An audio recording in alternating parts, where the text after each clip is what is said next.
So we have a Q&A session with media, ఒక quick Q&A session. So please అందరినీ వేదిక మీద ఉండవలసిందిగా request చేస్తున్నామండి. యా, జగత్ బాబు గారు, ఈ కథ మీరే చెప్పారు అని చెప్పేసి అన్నారు డైరెక్టర్ గారు, మీ దగ్గరే డెవలప్ అయింది అంటే మీరు ఆ వింటేజ్ జగత్ బాబుని మళ్ళీ చూసుకోవాలనిపించింది, ఇద్దరు హీరోయిన్లు ఉండాలి ఇట్లా, దానివల్లే మీ కథ మీరు చేసి ఆయన తీసుకురావడం జరిగింది ఎట్లాగా? అది ఒక ఇంటెన్షనే కానీ అది మెయిన్ ఇంటెన్షన్ అయితే కాదు, ఎందుకంటే సినిమా ఆడాలి కదా. ఇది అద్భుతం, ఇది ఓకే, ఇట్లా ఉంటే బాగుంది. అంటే నేను కథ అనుకోవడానికి రీజన్, నేను చేసే సినిమాలు పక్కన పెడితే ఒక థర్డ్ ఇన్నింగ్స్ కోసం ట్రై చేస్తున్నా ఆనెస్ట్లీ. సో ఇవాళ సినిమాలు మంచి సినిమాలు తీస్తుంటే ఆడవు, అంటే మంచి సినిమాలు అంటే ఇది మంచి సినిమానే in the sense like sober సినిమాలు, డ్రామాలు అట్లా కాకుండా ఒక థ్రిల్లరో లేకపోతే ఒక విపరీతమైన కామెడీయో ఏదో ఒక ఎలిమెంట్ సాలిడ్గా ఉండాలనేది ఫీల్ అయ్యి ఇలాంటి ఎలిమెంట్ అయితే బాగుంటుంది. One older man and young girl అనే కాన్సెప్ట్ మీద స్టార్ట్ అయింది. జగపతి బాబు గారు, good morning, all the very best team అంతటికి కూడా. Thank you. ఎందుకంటే మంచి వెటరన్స్ అందరూ ఉన్నారు ఈ సినిమాలో and you have your own separate specific following in the audiences and ఇంత మంచి కాంబినేషన్, మంచి హిట్ అయితే అందరినీ ముసలాళ్ళు అన్నాడు చూట. కాకపోతే అదేలే, కాకపోతే ఇది ఈ మధ్య షుగర్ డాడీ అని ఒక కాన్సెప్ట్ బాగా వైరల్ అయ్యి ట్రెండింగ్లో ఉంది. నీకుందా? నాకు కాదు బాబు, నువ్వు అదే అలాంటి షేడ్స్ కనిపిస్తున్నాయి సినిమాలోని, అంటే దాన్ని ఫాలో అయ్యారా? అలాగే ఫీల్ అవ్వు, బాగుంది, అలాగే ఫీల్ అవుతాం అందరం. కాదా అలాగే మా షుగర్ డాడీ అది కాదా? ఇంకేం యూ కెన్ ఆన్సర్ కాదా? సినిమా చూస్తే యూ కెన్ జస్ట్ ఇన్ని మాట్లాడారు, అది ఒక్క మాట చెప్పడానిక?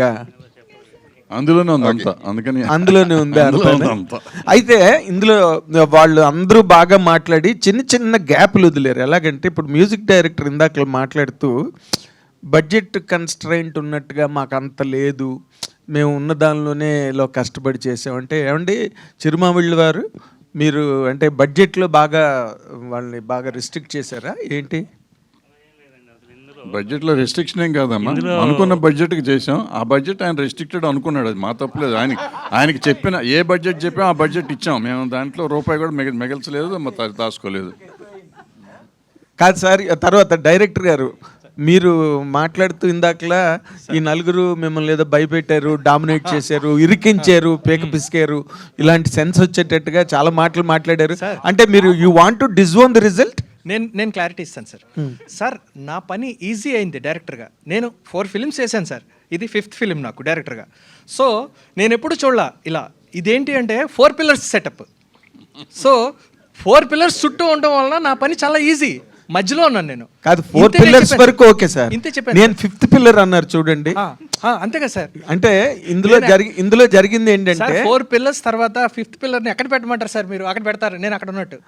సరే, అంటే ఇప్పుడు మీరు డైరెక్టర్గా మిమ్మల్ని డైరెక్టర్గా పెట్టుకుని ఇంత జగపతి బాబు గారు లాంటి హీరో ఆయన ఒకంతకి స్క్రిప్ట్ని ఓకే చేసే రకం కాదు. And he has to be given the due share in the film. ఎంత పెద్ద హీరో ఉన్నా కూడా అలాంటి హీరోని పెట్టుకుని మీరు చేస్తున్నప్పుడు ఎవరేం చెప్తే అది వినిసారండి? మీ స్పెషల్ అప్లికేషన్ ఏం లేదా దానిలో? ఎవరేం చెప్పడం కాదు, కథ జగపతి బాబు గారిది కదా, ఆయన చెప్పాడు కదా, కథ ఇద్దరం కలిసి చేసామని చెప్పారు కదా. నేను ఆన్సర్ ఇస్తాను సార్. ఏంటంటే కలిసి పని చేశారు, ఇది ఒక టీమ్ వర్క్ సార్. అంటే ఏంటంటే ఇక్కడ ఎలాంటి భేషజాలు లేవు సార్. ఒక డైరెక్టర్గా నేను ఒక అసిస్టెంట్ డైరెక్టర్ లాగా ఇంకోలాగా కూడా పనిచేశాను సార్. ఒక హీరో, ఒక రైటర్ లాగా, ఇంకా ఒక స్క్రిప్ట్ చిన్న డైలాగ్ కరెక్షన్కి సంబంధించి సెట్లోనేమో ఇంకేదో చిన్న క్లారిటీ కావాలనే ఒక విధానంతో పనిచేశారు సార్. ఆయనకి సంబంధం లేదు, జేబీ గారికి సంబంధం లేదంటే ఇన్ ది సెన్స్ ఆయన చేయాల్సిన అవసరం లేదు, కానీ ఆయన చేశారు. చోటా గారు ఆయన డిఓపిగా ఉంటూ అన్నిటినీ ఆయన డీల్ చేస్తూ, అసలు అంటే ఏంటంటే ఇది మాది కాదు అన్న ఒక పార్షియాలిటీ, ఒక డిఫరెన్షియేషన్ ఎవరు చూపించకుండా అందరూ అన్నీ చేశారు సార్. ఇది నేను చెప్పేది. Okay, fantastic. లై గారు, మీరు ఆ క్యారెక్టర్ గురించి మీరు ఒక సీనియర్ యాక్టర్స్గా మీరు కామెంట్ చేయాలంటే తన క్యారెక్టర్ గురించి ఏం చెప్తారండి? హృతిక జస్ట్ మీరు ఇప్పుడు టీజర్ చూసుంటారు కదా. So she has N intention ఆ ఇంటెన్షన్ ఏంటని మీకు తెలుస్తుంది. But it is very very scary, చాలా చాలా డిఫికల్ట్. జస్ట్ ఐస్లో అంత ఇంటెన్సిటీ క్రియేట్ చేయడం అనేది వెరీ డిఫికల్ట్. తను చాలా బాగా చేసింది. And heart of the film తనే మరి. So she did it excellently. And ఇంతకంటే I don't want to tell more. Jagapathi Babu garu ఈ సినిమాకి అంతేకాకుండా అమ్మాయిని రక్కింది, గిల్లింది, కాళ్ళు తొక్కింది, చాలా చాలా అది భయంకరంగా off screen, off screen, torture పెట్టింది ఈ అమ్మాయిని. Off screen, off screen. Jagapathi Babu garu, ఇప్పుడు మీరు ఈ కథను మీరు చెప్పినప్పుడు మీకు ఎక్కడైనా ఒక ఇన్స్పిరేషన్ ఉన్నదా మీకు, లేకపోతే ఒరిజినల్గా మీరు ఏంటి, హౌ డిడ్ ఇట్ జనరేట్ అండి? కాదు, అంత ఇంట్రెస్టింగ్ ఎలిమెంట్ వదిలేసి ఈమెను స్క్రాచ్ చేసింది అంటే అది పట్టించుకోకుండా మళ్ళీ కథకి వస్తే నాకేంద్ర కాదు, అంటే దాంట్లో చాలా థ్రిల్లింగ్ ఉంది. అది ఒక సీనియర్ ఆర్టిస్ట్ ఆడపిల్ల ఇంకో ఆడపిల్ల స్క్రాచ్ చేసింది, అది బాగుందంట. ఏం చెప్పాలి, చూపించమ్మా. Okay, sorry. యా నాగేంద్ర, అది ఆనెస్ట్గా ఏంటంటే ఇప్పుడు ఎర్లియర్ కూడా విమెన్ ఉండేవారు ఫ్యాన్స్ కింద, లేడీస్ చాలామంది. ఇప్పుడు విలన్ అయిన తర్వాత యంగర్ లేడీస్, యంగర్ గర్ల్స్ కూడా ఫోన్లు చేయటాలు, కలవాలనుకోవటాలు ఇవన్నీ జరుగుతున్నాయి. సో దానికి కనెక్టెడ్గా ఒక సినిమా చేస్తే బాగుంటుంది అనిపించింది నాకు. అండ్ నాకు బ్రాండింగ్ ఇద్దరు ఆడాళ్ళు ఉంటే, ఇద్దరు హీరోయిన్స్ ఉంటే బాగుంటుంది అనేది ఉంది కాబట్టి ఆల్రెడీ దాన్ని మళ్ళీ ఫస్ట్ టైం ఇన్నేళ్ల తర్వాత క్యాష్ చేసుకుంటున్నాం. Very good, all the very best babu. అంటే ఈ సినిమా ఇది జెన్జీ బ్యాచ్ ఇప్పుడు ఉన్న దానికి కనెక్ట్ అవుతుందా సార్? అంటే ఆ అమ్మాయి క్యారెక్టర్ అలా ఆ విధంగా ఉంది. ఎంఏ జెన్జీ కదా, మరి ఆటోమేటిక్గా కనెక్ట్ అవుతుంది. జగత్బాబు గారు సార్, ఈ స్టోరీ అంటే అంటే though might not have taken the inspiration directly, ఇది మీ వర్షన్ ఆఫ్ నిశ్శబ్ద్ అనుకోవచ్చా? సారీ, మీ వర్షన్ ఆఫ్ నిశ్శబ్ద్ అనుకోవచ్చా? ఇది అన్ని మిక్స్ ఉంటుందండి. It's a cocktail. అంటే they will be, it's not as straight as that. They will be twists. ఆ ట్విస్ట్సే కావాలి కదా సినిమాకి. So that is what I believed in.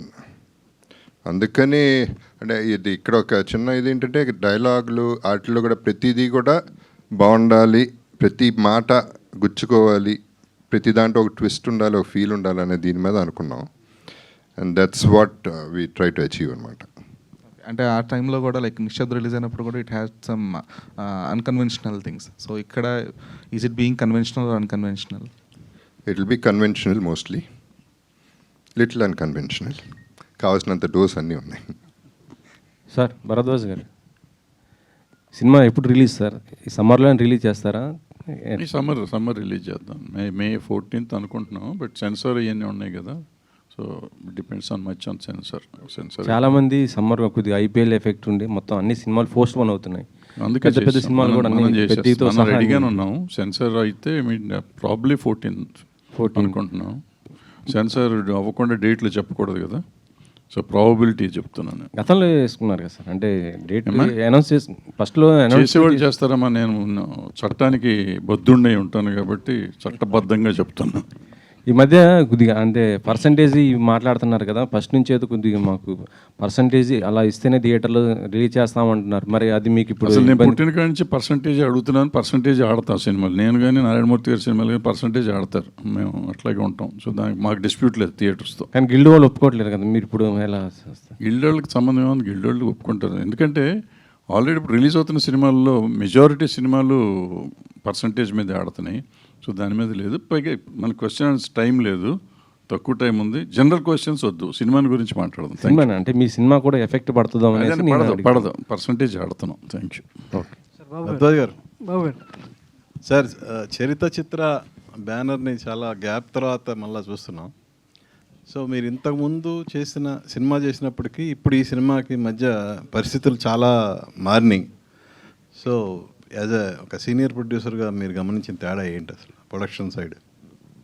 నేను పచ్చని సంసారం అని ఒక సినిమా తీశాను. 6 రోజులు అక్కడ అదేమంటారు ఏవిఎం స్టూడియోలోనే పడుకున్నాం, అన్ని పనులు చేసుకుంటాం. 6 రోజుల్లో నాకు డిసెంబర్ 27 మొదలెడితే 27 పొద్దున మొదలెడితే డిసెంబర్ 31వ తారీఖు 5వ రోజు రాత్రి కాపీ చూడగలిగా. కానీ ఈ సినిమాకి దగ్గర 2 నెలలు ల్యాబ్లోనే పడుకుని ఉంటే ఇప్పుడు రేపు చూస్తున్నాం. అంత తేడా ఉంది. ఇది 6 రోజులకి 60 రోజులకి తేడా, అంత తేడా వచ్చింది టెక్నాలజీ మారినాక. అంటే ఓన్లీ టెక్నికల్గానా లేదంటే మేకింగ్లో ఏమన్నా? టెక్నికల్గానే ఏం లేదు. ఇప్పుడున్న క్వాలిటీ వచ్చేటప్పటికి డిజిటల్లో క్వాలిటీ రావాలంటే ప్రతి దీంట్లో మొక్కగా చేయాలి. ఇవన్నీ ఏంటంటే డైరెక్ట్గా వచ్చేసేది కదా, ఈజీగా ఒక రోజులో పని అయ్యేది, ఇక్కడ నెల రోజులు అవుతుంది ఒక్కొక్క పని అట్లా. సార్ నిన్న తమిళ ప్రొడ్యూసర్స్ కౌన్సిల్ మీటింగ్ జరిగింది. వాళ్ళు 8 వీక్స్ 6 వీక్స్ స్మాల్ ఫిలిమ్స్కి 8 వీక్స్ పెద్ద సినిమాలకి ఓటీటీ విండో కావాలనేది వాళ్ళు బలంగా వినిపించారు వాయిస్. బట్ వేరేజ్ మన తెలుగు ఇండస్ట్రీకి వచ్చేతలకి majority of present producers oppose చేస్తున్నారు. మీ ఒక సీనియర్ ప్రొడ్యూసర్గా మీ ఒపీనియన్ ఏంటి? ఇప్పుడు వద్దన్నాను కదా, బట్ ఏమైనా మొదటి నుంచి మనం 8 వారాలు కావాలని అడుగుతున్నాము. బట్ ఇప్పుడు కాదు, వేరేగా చర్చిద్దాం ప్లీజ్, ఎందుకంటే టైం లేదు ఇక్కడ, టైం కాన్స్టెంట్. మేము సినిమాని గురించి ఏదైనా మాట్లాడదాం, అది కావాలంటే నేను సపరేట్గా వస్తాను, మీకు ఏదైనా అడగండి, ఎన్ని గంటలైనా మాట్లాడతాం. సార్ బాబు గారు ఇక్కడ సార్. సో లయ మేడం ఇందాక టీజర్లో చూస్తే యోగి ఫ్యామిలీలోకి వచ్చిన వాళ్ళందరికీ ఇంటికి పిలిచి విషయం పెట్టి చంపేస్తూ ఉంటుంది. సో మరి మీ వదల ఫ్యామిలీ వరల్డ్లోకి వచ్చిన థియేటర్కి సో ఎట్లాంటి ఎంటర్టైన్మెంట్ ఉంటుంది? కేవలం ఓన్లీ ఫ్యామిలీ డ్రామా మాత్రమే ఎంగేజ్ చేస్తుందా, ఇంకా అదర్ దాన్ మీరు అనుకున్న పాయింట్ ఎంతవరకు వాళ్ళని అట్రాక్ట్ చేస్తుంది సార్? వాళ్ళు కూడా చంపేస్తాం, థియేటర్లో కూర్చోబెట్టి చంపేస్తారా? అంటే కోడి రామకృష్ణ గారి భాషలో చంపేయటం అంటే బ్రహ్మాండం అని, అది ఆ బ్రహ్మాండం అది. ప్రొడ్యూసర్ గారు, ఇప్పుడు భరద్వాజ కానీ, జగపతి బాబు కానీ, లయ కానీ వీళ్ళందరితో సినిమా తీయాలని ఎందుకు అనిపించింది మీకు? అలా ఏమనిపించలేదు. నేను కేవలం భరద్వాజ్ గారిని కలిశాను, ఆయన ఎంత చేయడం అసలు మీరు అందరూ ప్రొడ్యూసర్ అంటుంటే నేను వెనక చూడాల్సి వస్తుంది ఎవరా అని. ముందు అది అసలు కాదు, నేను ప్రొడ్యూసర్ని కానే కాదు, అది వాళ్ళ అభిమానంతో అలా అంటున్నారు, కానీ నేను జస్ట్ ఈ మూవీకి సహకరించాను అంతే. Thank you so much to all the media. Thank you so much and all the very best to the whole team of Vadala. Soon trailer launch lo and theaters lo kalusukundam.